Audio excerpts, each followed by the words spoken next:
जाट धर्मशाला कुरुक्षेत्र में एक दिवसीय शिक्षा चिंतन शिविर का आयोजन हुआ, जिसमें प्रदेश भर से पूर्व वीसी, पूर्व रजिस्ट्रार, शिक्षा विभाग के अधिकारी और मौजूदा समय में प्रोफेसर पहुंचे। तो कुरुक्षेत्र जाट धर्मशाला में एक दिवसीय शिक्षा चिंतन शिविर का आयोजन किया गया। यह आयोजन जाट धर्मशाला प्रधान कृष्ण श्योगद की अगुवाई में किया गया है और प्रदेश भर से पूर्व वीसी, पूर्व रजिस्ट्रार, शिक्षा विभाग के अधिकारी और मौजूदा समय में प्रोफेसर यहां पर पहुंचे हैं। तो अंतर्राष्ट्रीय जाट धर्मशाला के प्रधान कृष्ण श्योगद ने बताया कि शिक्षा आज के समय में सबसे ज़रूरी है और हमारा सभी का प्रयास है कि जो गरीब परिवारों के बच्चे हैं, जो शिक्षा से वंचित रहते हैं, उनके लिए शिक्षा की व्यवस्था की जाए और हर कोई शिक्षित हो सके। उन्होंने कहा कि जो बच्चे आर्थिक तौर पर परिवार से कमज़ोर हैं, वो बड़े शहरों में कोचिंग लेने के लिए नहीं जा सकते, उनके लिए यहाँ पर किस प्रकार से शिक्षा दी जाए, लाइब्रेरी बनाई जाए, इन बातों पर चर्चा हुई। उन्होंने कहा कि हम अन्य संस्थानों के भी संपर्क में हैं ताकि गरीब परिवारों के बच्चे अच्छे कोचिंग लेकर नौकरी प्राप्त कर सकें। उन्होंने कहा कि ये सब फ्री होगा, बच्चा शिक्षा जो अच्छा और काबिल बच्चा होगा वो फ्री में शिक्षा ले पाएगा और यहाँ पर रहने और खाने का भी प्रबंध होगा। बीते दिनों पुलिस के बड़े आईपीएस अधिकारी ने गोली मारकर आत्महत्या कर ली थी और इस मामले ने पूरे देश को झकझोर कर रख दिया था। तो वहीं दूसरी ओर मामले में जातिवाद और राजनीति की भी एंट्री हो चुकी है। वहीं आज कुरुक्षेत्र के अंबेडकर चौक पर बेगमपुर टाइगर फोर्स कुरुक्षेत्र व अन्य जिलों की टीम ने आईपीएस अधिकारी की आत्महत्या मामले में दोषी अधिकारियों के खिलाफ कार्रवाई न होने और आपको बता दें कि गिरफ्तारी न होने के विरोध में प्रदर्शन किया। जातिवाद का पुतला फूंका गया। बेगमपुर टाइगर फोर्स के सदस्य अशोक कुमार ने कहा कि 2021 से उन्हें प्रताड़ित किया जा रहा था।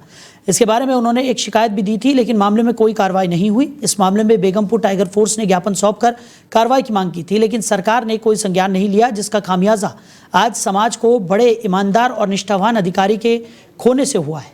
तो फोर्स ने दोषी अधिकारियों के खिलाफ सख्त कार्रवाई की मांग की। उन्होंने कहा कि जब एक आईपीएस अधिकारी की सुनवाई नहीं हो रही तो आम आदमी की कहाँ तक सुनवाई की जाएगी। उन्होंने कहा कि आज देश विदेश में जातिवाद इतना हावी हो चुका है कि एक आईपीएस को अपनी जान गंवानी पड़ रही है। उन्होंने कहा कि सरकार इस मामले में तुरंत प्रभाव से कार्रवाई करते हुए दोषी अधिकारियों के खिलाफ सख्त कार्रवाई करे, अन्यथा समाज अगर सड़कों पर उतर आया तो सरकार को 2 अप्रैल 2018 का वो मंजर दोबारा दिखाई देगा। 2021 से प्रताड़ित था, उन्होंने एक एप्लीकेशन भी दी थी हरियाणा सरकार को, पर उस एप्लीकेशन पे भी कोई कार्रवाई नहीं हुई। हमने उस टाइम भी ज्ञापन सौंपे हरियाणा सरकार को कि भाई हमारे एक आईपीएस अधिकारी हैं, उनको प्रताड़ित किया जा रहा है 2020-21 से, परंतु सरकार ने कोई संज्ञान नहीं लिया, जिसका खामियाजा समाज को यह भुगतना पड़ा है कि एक आईपीएस अधिकारी ऐसे नहीं बनता भैया, ऐसे ही घर से उठ के आईपीएस बन गया। बड़े जोर लगते हैं उसके लिए, बड़ी मेहनत करनी पड़ती है।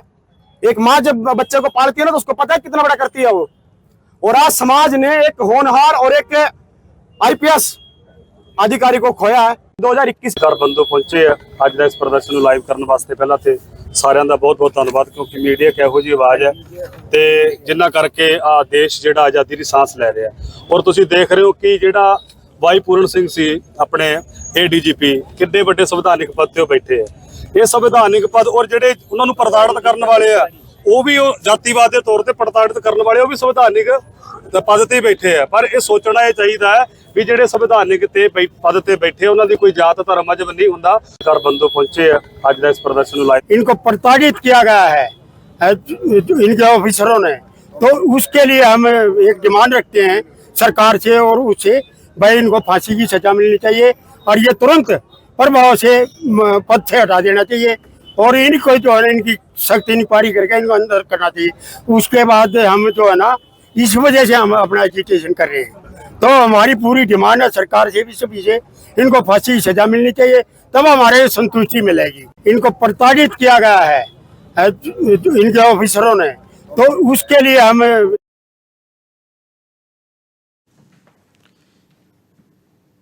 तो पूरन मामले में महापंचायत का ऐलान यहाँ पर कर दिया गया है। आईपीएस पूरन ने खुद को गोली मारकर आत्महत्या कर ली थी और अब इस पूरे मामले में राजनीति भी जोर पकड़ती हुई नजर आ रही है। साथ ही साथ सड़कों पर प्रदर्शन करते हुए भी लोग नजर आ रहे हैं।